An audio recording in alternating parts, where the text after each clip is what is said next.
মন্দিরে পুজো হচ্ছে বনেদি বাড়িতে পুজো 102 বছরের পুরনো মল্লিক বাড়ি।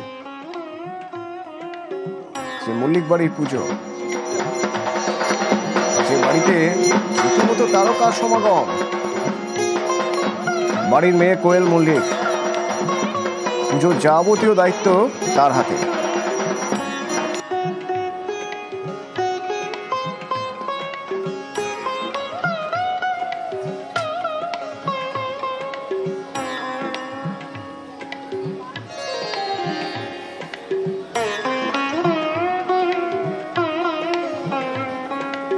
এখান থেকে আমার সঙ্গে আমার সহকর্মী মানুষ রয়েছে। মানুষ, শুভ অষ্টমী। মানুষ, তোমার মাধ্যমে একটু মল্লিক বাড়ির এবারের পুজোর আবহ ঠিক কেমন সেটা একটু দেখে নিতে চাইবো। অতনু, তোমাকে মহা অষ্টমীর অনেক অনেক শুভেচ্ছা। আর এই মুহূর্তে দক্ষিণ কলকাতার বনেদি বাড়িগুলির মধ্যে অন্যতম আমরা যেটা জানি মল্লিক বাড়ির পুজো, মল্লিক বাড়ির ঠাকুর দালানে রয়েছে।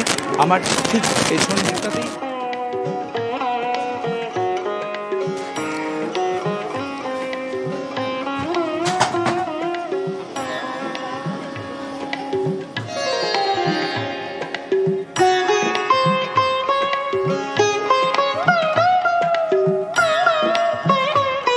তিনশো 70 বছরের বেশি পুরনো বসু পরিবারের পুজো বাদুড়িয়ার।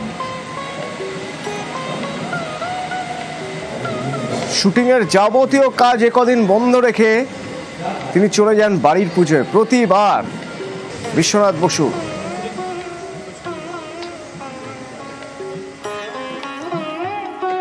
আমাদের তো কাটাম কাটা হয় তোমার রথের দিন প্রথম কাটাম কাটা হয়, পুজো হয় বাড়িতে, এবং তারপরে রথের থেকে এবার ঠাকুর তৈরি হয়, শুরু হয়ে যায় বাড়িতে। এই দালানেই ঠাকুর তৈরি হয়। তারপর আস্তে আস্তে আস্তে আস্তে আস্তে আস্তে এখন তো পশ্চিমবঙ্গে দুর্গাপুজো বললে হবে না, সারা বিশ্বে দুর্গাপুজো হয় আর কি। এই যে কাঁধে করে 5.5 কিলোমিটার ঠাকুর নিয়ে যায় ইছামতির ঘাটে, এটা একটা মানে বিরল দৃশ্য। এবং এই যে 7টা ঠাকুর একসঙ্গে যাওয়া, সব ঠাকুর না গেলেও আমাদের 7টা ঠাকুর যায়।